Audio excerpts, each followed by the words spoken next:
How do you make a simple hover effect on your CTA, like having your color be slightly darker or lighter? You have two options for that. You can go with a layer of status. Let me explain. So you get your base element. Let's say you have a button here. You can have a layer of state. Your layer of state is going to be usually a specific variable in Figma right now, which is an addition layer right here. That addition layer is going to take a very specific variable, as I said, that is going to say, I don't know, maybe on hover, your thing is lighter. So it's just going to be a white overlay at 20%. And then maybe on click, it's going to be darker. So it's going to be a black overlay at 20%. And that's just based on state. That state layer is going to be more visible or less visible. And so you could say, let's say you have the two options. And so right now, I'm in click. Right now, however, it's just a matter of displaying or non-displaying these two layers of opacity. So that's an option. The other thing is to go with the creation of your color palette in a better way. So for example, I'm using my accent in here, and so I'm using my accent 3. That's a base button. On hover, I'm going to use my accent 4, and on click, I'm going to use my accent 5, which is, as we've seen last week, the interactive component is like 3, 4, and 5. This is the palette that has been defined by Radix, and that way I know that I have 3, 4, 5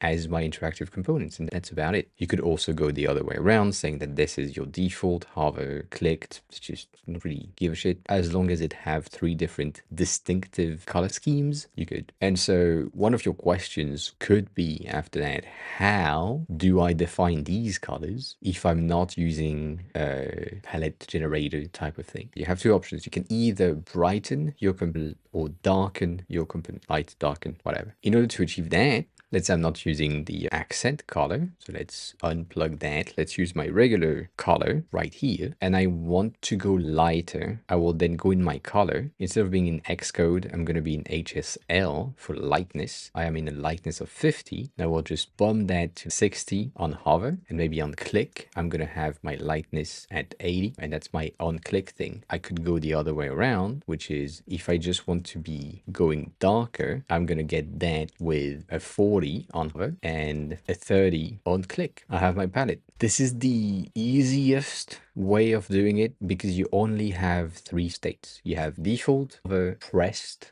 if it's a button, or active, depending on how you want to call them. And then there is the latest discussion about the disabled state, which shouldn't exist, should exist, might not exist. Disabled is not recommended anymore. It's recommended to use the active button with a change of cursor. The recommendation that is starting to pop is the removing of that specific state. There's also another discussion, which is let the user mess up, but give them context. So give them the ability to click on things, even if the button should be disabled because they don't have all the content that you need in the form, to send the form, whatever. But when they try to do so and they click on the button, you just say, oh, you're missing something. So it's just letting the user click and then giving them context on why it didn't work. So you just have a state layer in between your main component and your elements. The huge benefit of that is that you get the ability to get that state layers on top of anything that is clickable. So it's just in Figma, at least, it is just an absolute positioning layer that is always stretching on top of the entirety of your component. And therefore you have the thing that is working. This is my usual state of disabled. And the thing is, it will not work, but some people don't understand it. That's one of the points for the accessibility of disabled state, which is currently in discussion in the design community for not necessarily needing it or recommending it,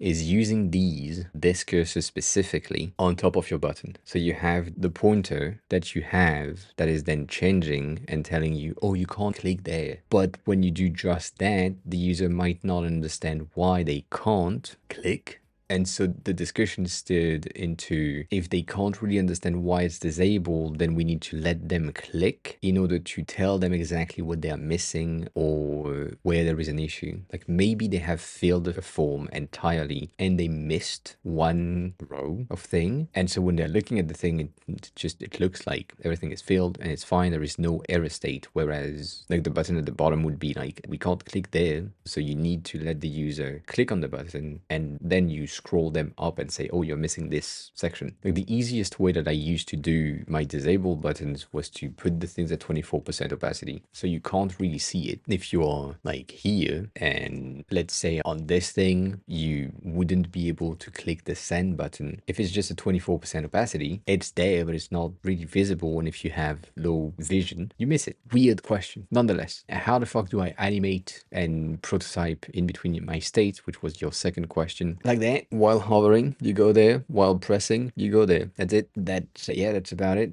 When you say is one more recommended than the other, do you mean the state layer? Currently, the state layer is not common. It becomes common if the UI, like the entire interface of the user, is extremely similar. So if you think about luxury brands, they usually have a limited set of colors. Therefore, their buttons, their action cards, notification are going to have the same kind of trends, which currently is black. And so if you just want your effect to be simple, you have your state layers that you place on top of it. And it's just like a white layer with an opacity of 5% and then 10%.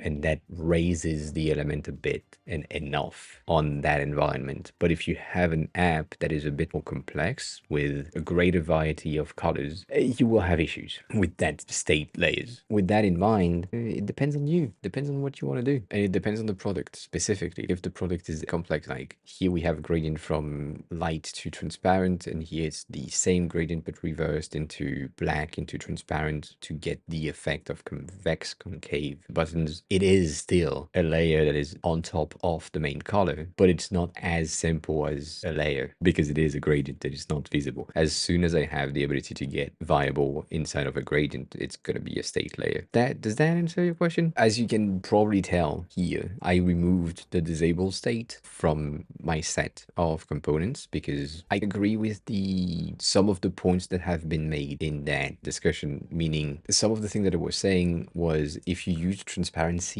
effect and it's 24%, some people, high contrast, all of that, will have a bit of a hard time discerning the button itself. So therefore the other recommendation is to not have the button with any effect. So just remove all of the effect that makes the button pop and be more visible, and then you change the background color to go with your disable state, which for me is like my gray whatever. But by doing so, I'm getting a bit of an issue, which is my text is still way too visible. So I then need to change also my text layer on top of it to make something like less visible. And that is also an issue. And I could do that, but it's the same thing. Like for me, a gray button in my interface could work. Like it's not really an issue. And that's where these at 24% kind of makes sense, because that has always been the case for most of the applications that I've seen and software that I've built, with when the thing is not clickable, it is disabled, and the disabled state is usually lighter or faded compared to the interface in order to get the user the transition when they fill the entirety of the form. For example, the last thing, and they start typing, they can see that the button to submit is lining up. I really do like that. That makes sense to me. I don't know. So yeah, I removed that. I removed the disabled state